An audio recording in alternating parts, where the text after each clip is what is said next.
Promenons-nous dans les bois, tant que le chasseur n'y est pas. Aux États-Unis, ce n'est pas toujours le loup qu'il faut craindre. Et ce n'est pas Lisa Futrell, Malai Larsen ou encore Tammy Pederson qui diront le contraire. Ces deux femmes font partie d'un triste tableau de chasse comptant pas moins de 15 trophées. Elles sont pour la plupart jeunes, certaines ont à peine 20 ans. Toutes ont eu le malheur de croiser le pire prédateur des années 1970 que l'Alaska ait connu.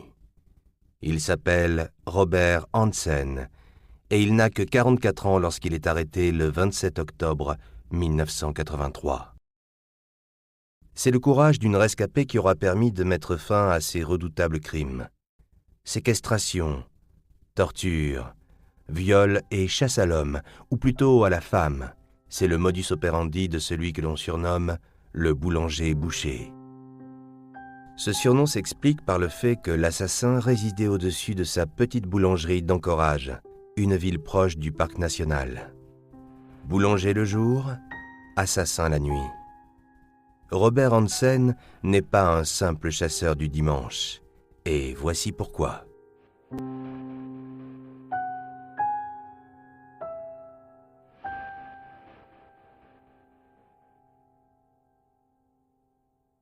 Le 12 septembre 1982, c'est parti de chasse pour deux amis de la région.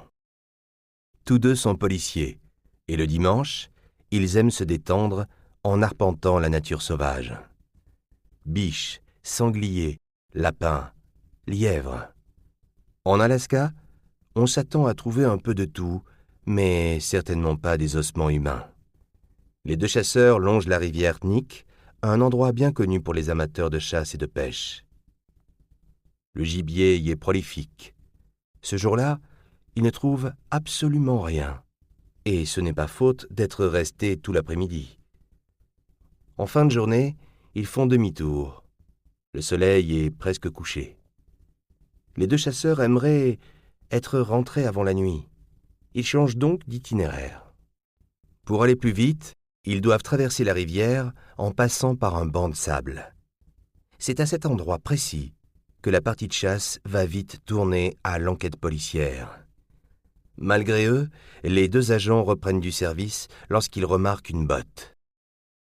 Ils y trouvent un pied en décomposition. D'après le modèle de la botte, ils comprennent qu'elle appartient au cadavre d'une jeune femme.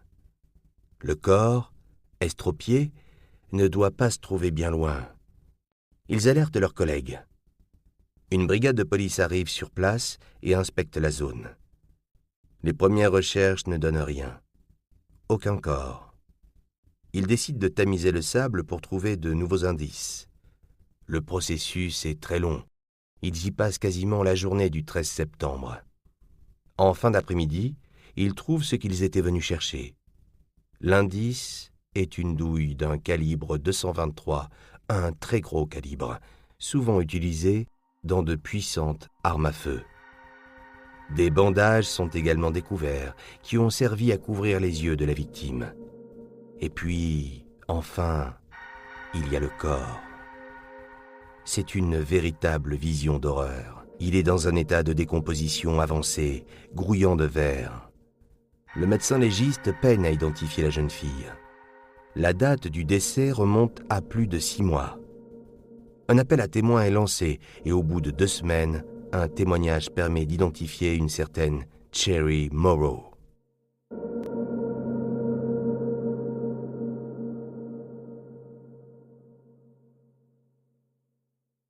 La jeune femme de 24 ans est danseuse dans un bar du centre-ville d'Anchorage.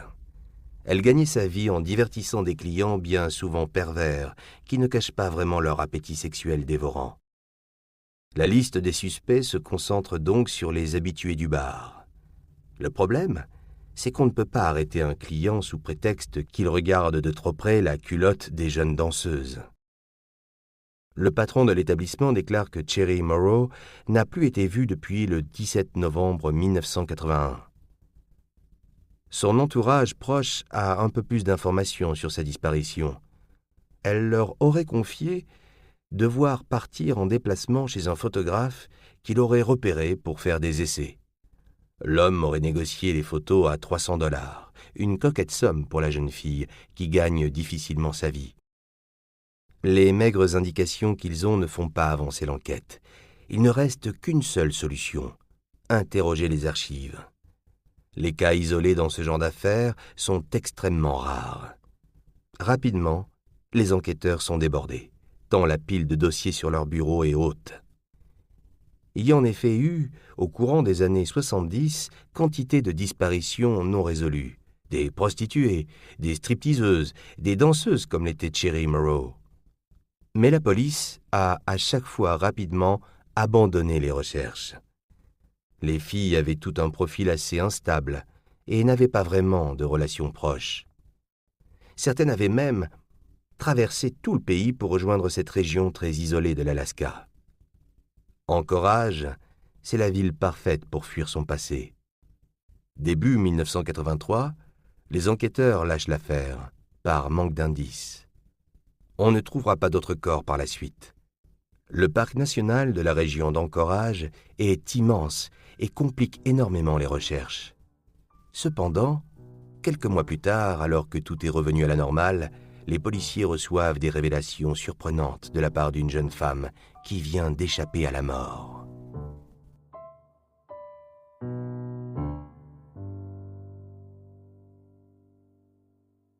Dans la nuit du 13 juin 1983, Cindy Paulson, la vingtaine, est en fuite.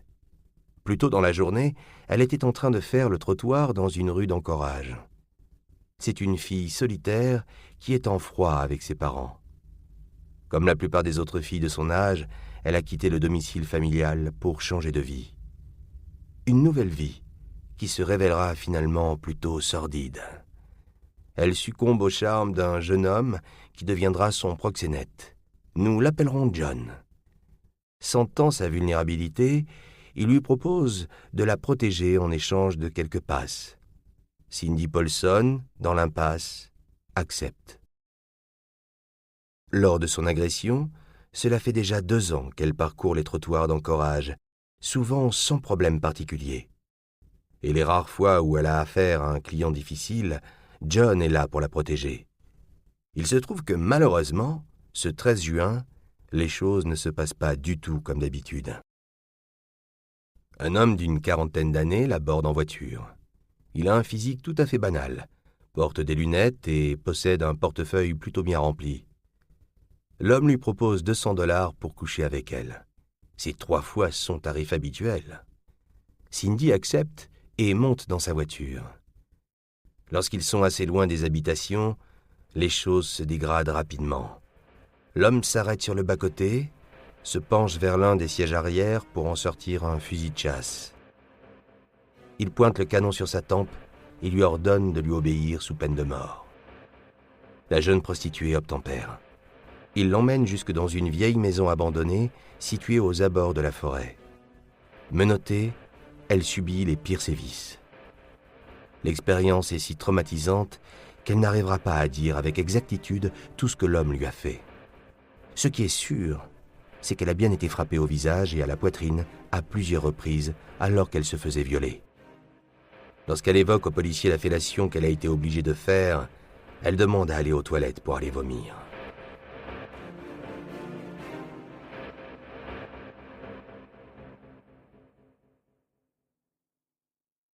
L'homme est bien décidé à faire subir d'autres sévices à sa victime.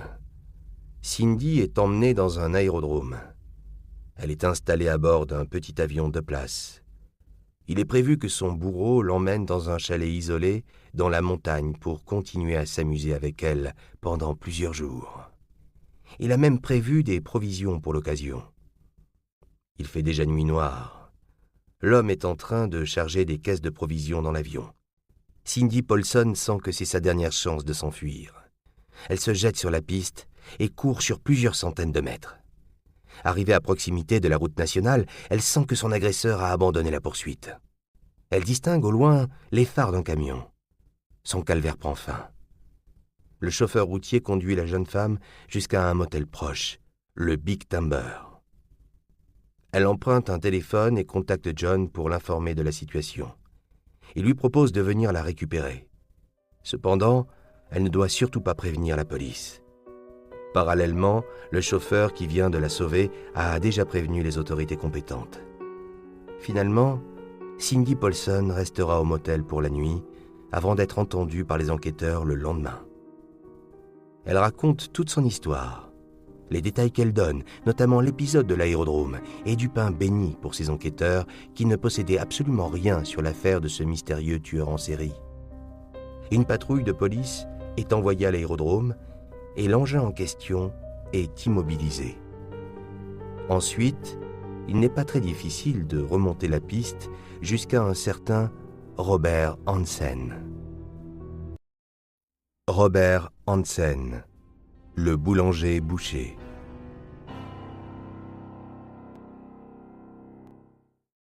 Le 14 juin 1993, une dizaine d'agents de police se présentent au domicile de Robert.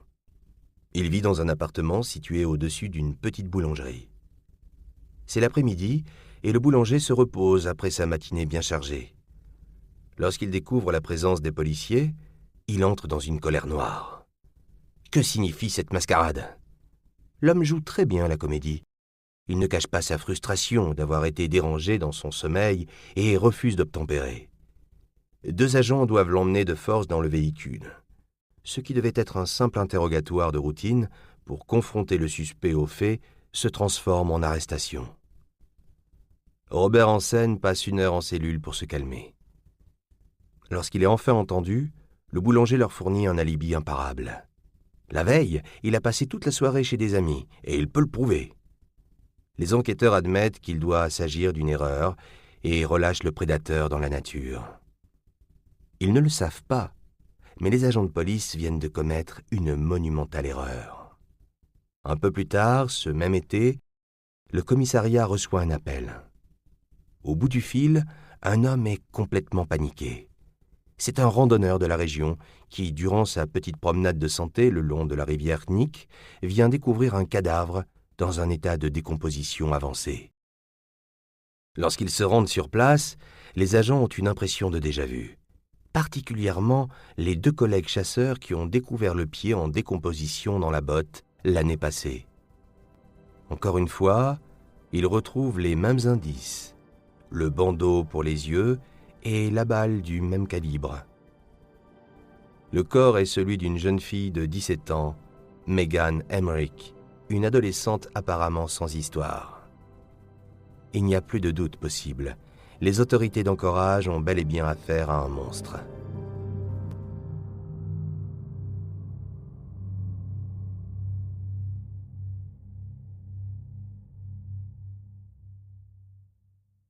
Le procureur décide de faire appel au FBI. L'inspecteur Roy Hazelwood s'est fait remarquer par son système de classement entre les meurtriers organisés et désorganisés au début des années 1980, un système qui a considérablement aidé les enquêteurs à mieux appréhender leurs suspects. Spécialisé dans les crimes sexuels, Hazelwood a pu catégoriser les différents types de violeurs. Il a contribué à l'arrestation de dizaines de dangereux prédateurs. Autant dire qu'il ne va pas avoir beaucoup de mal à dresser un portrait du tueur. Les enquêteurs, n'ayant qu'un seul suspect sur la liste à lui présenter, demandent à Hazelwood d'établir son profil et d'estimer si, oui ou non, Robert Hansen peut potentiellement être lié à cette affaire. Quand on observe la jeunesse du suspect, on remarque que beaucoup de choses l'ont marqué. Des choses traumatisantes qui pourraient expliquer une certaine volonté de puissance. Robert Hansen est né dans l'Iowa, un État rural sans grande animation. Il a un jeune frère et vit avec ses parents. La mère est américaine, le père est danois. Lorsqu'il a 10 ans, son père, Christian, boulanger de profession, le force à travailler dans la petite boulangerie familiale dans la petite ville de Pocahontas. Robert est souvent en conflit avec son père, refusant de travailler le week-end alors qu'il est à l'école toute la semaine. Pour couronner le tout, sa scolarité ne se passe pas bien du tout. Il est moqué par l'ensemble de ses camarades de classe, en particulier par les filles, du fait de son bégaiement et de nombreux boutons qui lui couvrent le visage. Robert n'a même pas encore passé l'étape du collège qu'il se sent déjà bien mal dans sa peau. Pour son 16e anniversaire, on lui offre un arc de chasse. Cet arc fera l'objet d'une révélation pour l'adolescent. Il se découvre une passion pour la chasse et se montre rapidement très doué avec le maniement des armes. À partir de cet âge, Christian ne parvient plus à se contrôler. Un amour des armes qui l'accompagne jusqu'à son arrivée en Alaska, où il trouve enfin le repos et la solitude qu'il cherche tant.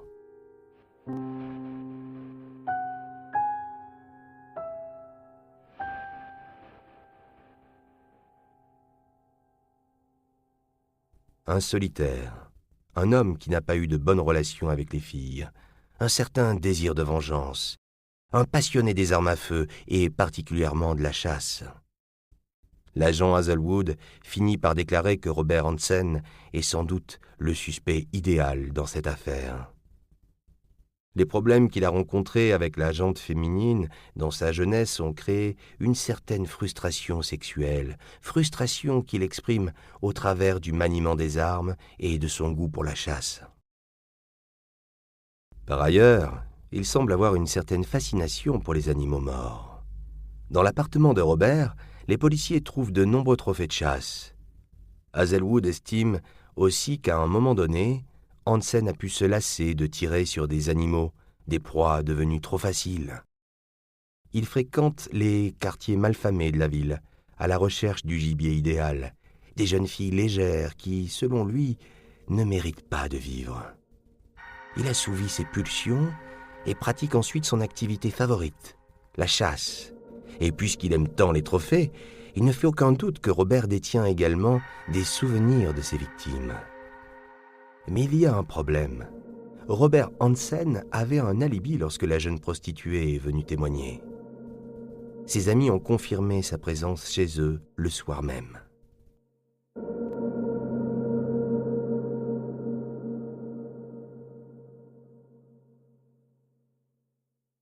En réalité, ses amis ont menti, et les policiers ne vont pas tarder à le découvrir. Robert redevient le suspect numéro 1 de l'affaire. Le procureur accorde aux enquêteurs une nouvelle perquisition au domicile. Le 27 octobre 1983, le tueur en série est arrêté chez lui. On y retrouve des bijoux appartenant à différentes victimes, certaines n'ayant pas encore été identifiées. Les enquêteurs sont surpris par le comportement de l'homme. Contrairement à la première arrestation, le boulanger-boucher est parfaitement calme. Il est tout à fait conscient de ce pourquoi on l'arrête, surtout lorsqu'on lui désigne les trophées qui ont été retrouvés chez lui. Et ce n'est pas seulement des bijoux qu'ils vont trouver. Dans une cache, dissimulée dans la partie du grenier, ils trouvent des armes de chasse et un fusil sniper dont les douilles retrouvées près des corps correspondent parfaitement. Robert Hansen avait aussi l'habitude d'y entreposer les cartes d'identité de ses victimes, un bon moyen de dissimuler ses crimes. L'homme, assailli de questions, craque.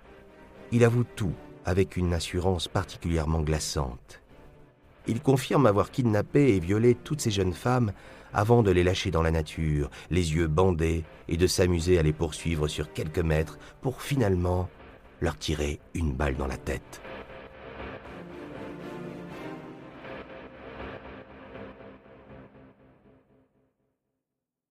Il se persuade que ce qu'il a fait à toutes ces femmes est juste.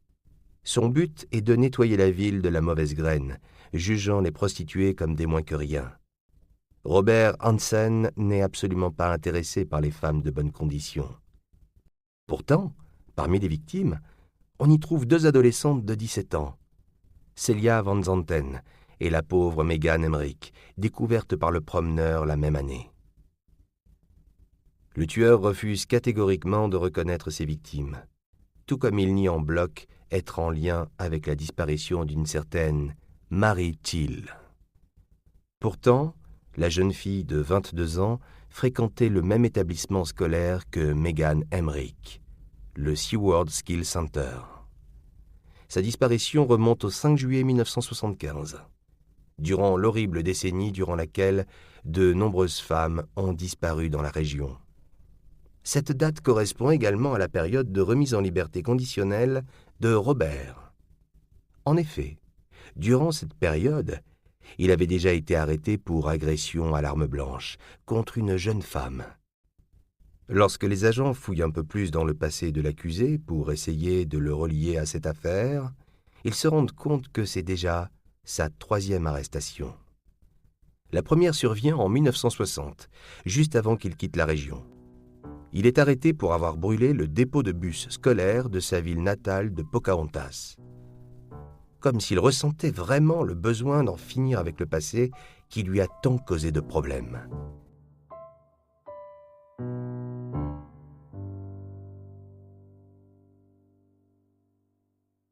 Robert Hansen continue à nier son implication dans la disparition des adolescentes. Pour la justice, ce n'est pas très grave puisqu'il est déjà lié à 15 autres disparitions. Mais pour pouvoir l'inculper avec une peine de prison à la hauteur de ses crimes, le procureur a besoin de nouvelles preuves, autrement dit, les corps des autres jeunes filles qui n'ont pas encore été retrouvées. Les enquêteurs parviennent à persuader leur homme de leur indiquer l'endroit où il a assassiné ses victimes après plusieurs jours de combats psychologiques. Robert se montre collaboratif. Il dit avoir laissé chez lui une carte d'aviation où sont indiqués les emplacements de tous les corps. Escorté par une unité, il guide les policiers jusqu'à cette fameuse carte qu'il était parvenu à cacher dans le double fond d'un tiroir. Elle comporte plusieurs croix. Ce qui est assez étrange, c'est qu'il n'y a pas 15 croix, mais une bonne vingtaine. Pour faire taire un peu ceux qui l'interrogent en permanence sur les noms associés à ces croix, il accepte de les guider à travers le parc national afin qu'ils puissent déterrer les corps. Le terrain est si vaste qu'il faudra plusieurs jours pour découvrir les cadavres restants. En se basant sur les cartes d'identité de certaines victimes et la date de leur disparition, les enquêteurs parviennent à clore une bonne partie de leur vieux dossier. Une partie seulement, parce qu'il reste encore des cas de disparition inexpliqués. Le procureur tente d'impliquer Robert Hansen dans plus de 30 affaires. La justice ne retiendra que les 15 cas pour lesquels il aura admis sa culpabilité.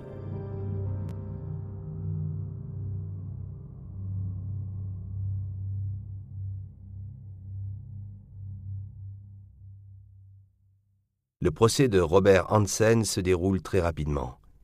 Il n'y a pas eu beaucoup de débats au sein de la partie adverse. La Cour le reconnaît coupable de séquestration, torture, viol et assassinat. Sa peine de prison s'élève à 461 ans de prison. Le monstre de l'Alaska n'a aucune chance d'en sortir. Il change 2 fois de prison pour finir par y mourir le 21 août 2014 à l'âge de 75 ans. Aucun parent des victimes n'aura vécu assez longtemps pour voir mourir le bourreau de leur fille. Aucun parent n'aura non plus remporté son combat contre les autorités locales dont ils ont dénoncé la négligence. Même si certains d'entre eux ont reconnu avoir été en conflit avec leurs enfants, ils ont demandé que les victimes soient traitées avec le plus grand respect, qu'elles soient danseuses dans un bar ou prostituées. Malheureusement, les individus en marge de la société n'ont pas de réel intérêt aux yeux des autorités locales, surtout lorsque le criminel ne laisse aucune trace et que les corps pourrissent sous terre pendant des années. L'affaire Robert Hansen en cache bien d'autres. On ne compte plus les milliers de disparitions chaque année dans les parcs nationaux. Et comme dans les années 70, dans la majorité des cas, on ne retrouve jamais les corps.